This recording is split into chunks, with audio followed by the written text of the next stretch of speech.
अस्सलाम वालेकुम दोस्तों, आज मैं बहुत ही मज़े की एक रेसिपी लेके आपकी खिदमत में हाज़िर हुआ हूँ। आज मैं आपको ऐसी खीर एक बनाने का तरीका बताऊँगा कि आप जो है वो बाज़ार वाली लज़ीज़ा खीर को तो बिल्कुल ही भूल जाएँगे। इसमें ऐसे सीक्रेट्स हैं जो आपको सारी वीडियो मुकम्मल देखने के साथ ही पता चलेंगे। अगर आप इसको स्किप करते हैं तो आप जो है वो मेन ज़ायक़ा जो है वो डेवलप नहीं कर पाएँगे। तो चलें दोस्तों अपनी रेसिपी की तरफ चलते हैं। सबसे पहले एक छोटा कप चावल आधा घंटा पानी में भिगो के रख दिए थे। उसके बाद 1 गिलास पानी जो है बड़े बर्तन में, खुले मुँह वाले बर्तन में आपने बनानी है, उसमें ऐड करके मैंने ऊपर चूल्हे पे चढ़ा दिया था और उसमें बॉयल आने तक आपने वेट करना है। फिर उसमें चावल डाल देने हैं और चावल डालने के बाद आपने इतनी देर तक उसको पकाना है कि ये 1 गिलास पानी जो है वो ख़त्म हो जाए। ऐसा-ऐसा जल के ख़त्म हो जाए। जब ये इस तरह पानी जो है खुश्क हो जाएगा तो फिर आपने इसको अच्छी तरह ग्राइंड करना है। आप अगर तो आपके पास ग्राइंडर मौजूद है तो आप उसमें भी कर सकते हैं।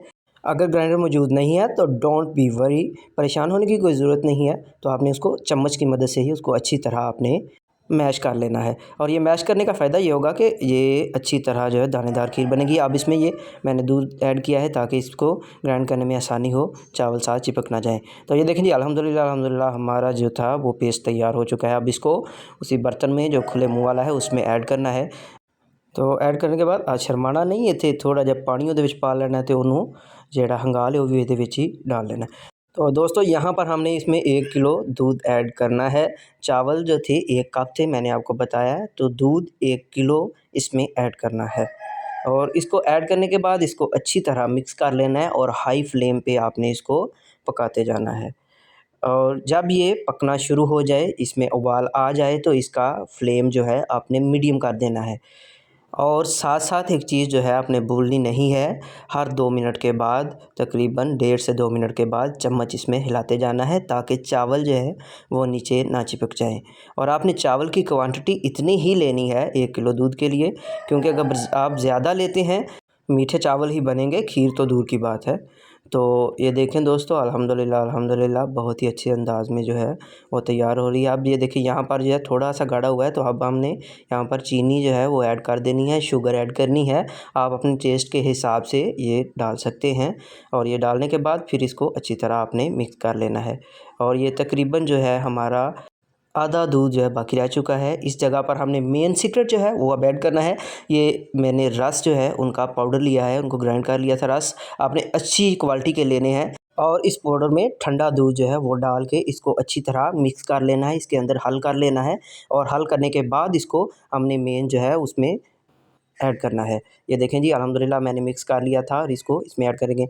कुछ दोस्त आप सोच रहे होंगे कि यहाँ पर इसको दूध में हल करके क्यों डाला है, वैसे भी तो डाल सकते थे। तो दोस्तों ये गल उत्ते याद रखनी है कि जे तुसी ये पाउडर डायरेक्ट पा दोगे तो ਉਹਦੇ डेले बन जाएंगे।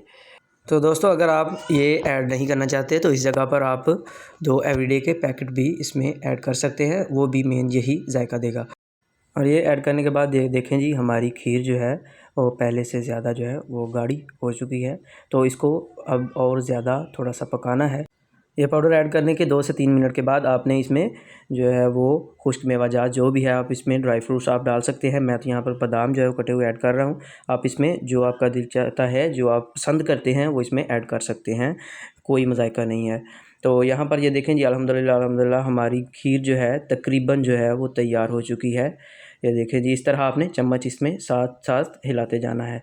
ये देखें जी अल्हम्दुलिल्लाह हमारी खीर तैयार हो चुकी है। तो यहाँ पर जो है इसकी खुशबू और जायका जो है वो आपको ये नज़र आएगा। ये देखिए मैं आपको डिश आउट करके दिखाता हूँ। ये देखें जी अल्हम्दुलिल्लाह मेरे अल्लाह की शान। ये देखें इसका कलर और जैसे ये देखने में खूबसूरत लग रही है, वैसे ही जब आप ये बनाएंगे और इफ्तारी में रोज़ेदारों को आप देंगे तो ये जो है आपके लिए बहुत सी दुआओं का मूजब बनेगा, क्योंकि खाने के बाद कुछ मीठा हो जाए और मीठा भी ऐसा कि बहुत ही मज़े का।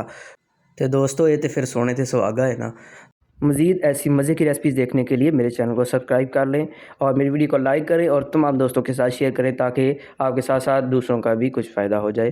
तो चलें दोस्तों, मेरी आइंदा आने वाली रेसिपी तक के लिए अल्लाह हाफ़िज़।